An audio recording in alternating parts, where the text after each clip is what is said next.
Question में लिखा है इसमें, विद्यार्थियों के एक समूह द्वारा अपने पर्यावरण संचेतना अभियान के अंतर्गत एक सर्वेक्षण किया गया, जिसमें उन्होंने एक मोहल्ले के 20 घरों में लगे हुए पौधों से संबंधित निम्नलिखित आंकड़े एकत्रित किए। प्रति घर माध्य पौधों की संख्या ज्ञात करना है। मतलब कुछ बच्चों ने क्या किया, यहाँ पर विद्यार्थियों के एक समूह ने अपने मोहल्ले के अलग अलग घरों का सर्वे किया।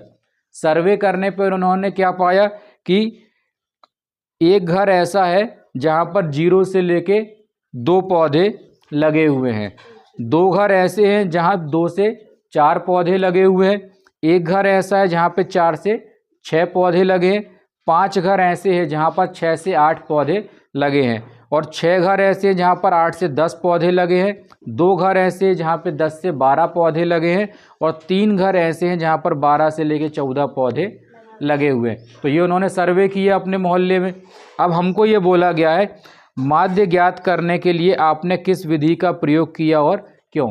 तो मेन चीज़ हमको ये है इस सवाल में कि हमको इन सारी चीज़ों का माध्य निकालना है।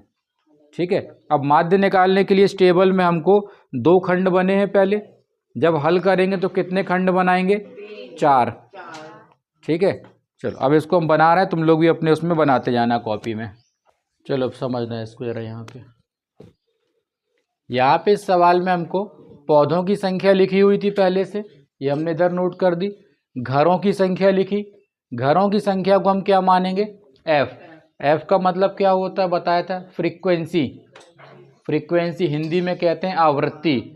आवृत्ति का मतलब होता है बारंबारता, या फिर इसका मतलब होता है कोई चीज़ कितने बार हो रही है, बार बार हो रही है, मतलब आवृत्ति उसकी कितनी है।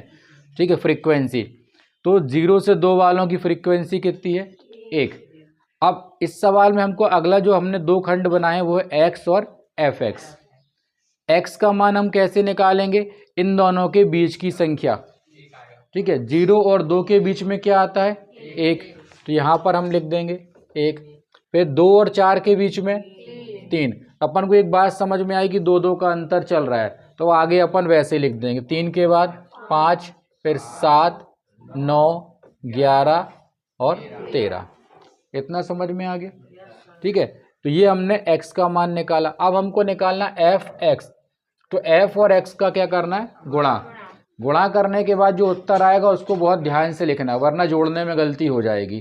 ठीक है, 1 का गुणा 1 में, 1 एकम 1, 2 तिया 6, बिल्कुल 1 के नीचे जमाना, 5 एकम 5, 5 सत्ते 35, फिर 6 नाम 54, फिर 11 दूनी 22, 13 तिया 39।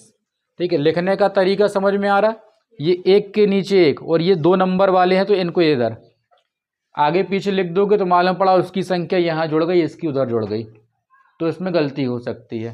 ठीक, अगला काम क्या करना है, हमको टोटल करना है इनका।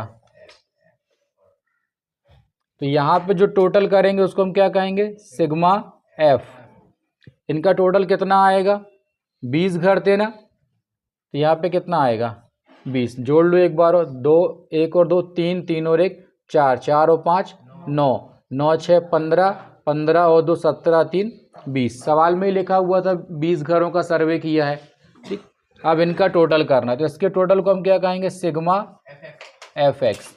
अब टोटल करो इसका, तो 1 और 6 7, 7 5 12, 12 और 5 17, 17 4 21 और 2 23, 23 और 9 32, 32 की 2 हासिल आई 3।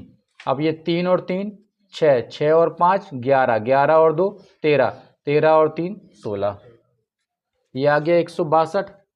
ठीक है, यदि हासिलाई लगाते हो तो फिर गोला लगा देना, ताकि मालूम चले हासिलाई लगे। नहीं मालूम चलेगा कि ये यहाँ की संख्या तो नहीं लिख दी, तो कोई गुणा करेगा तो 5 एकम 35 कहाँ से आ गया। ठीक है, तो यदि लगाओ तो फिर गोला लगा देना या फिर मन में रखना। तो ये कितना आ गया, 162। अब क्या निकालना था हमको यहाँ पर, माध्य। माध्य इंग्लिश में क्या कहेंगे, मीन। तो फॉर्मूला क्या है इसका, sigma F x upon sigma F. तो एफ एक्स की वैल्यू कितनी आई थी, 162, 162, और इसमें कितना आया था 20। अब इसका तुम भाग कर दो डायरेक्ट यहाँ पर, 20 से 20 अट्टे 160, कितना बचा 2, ये दशमलव लगाया तो 20 हो गया, फिर से 20 एकम 20, आंसर कितना आ गया 8.1। समझ में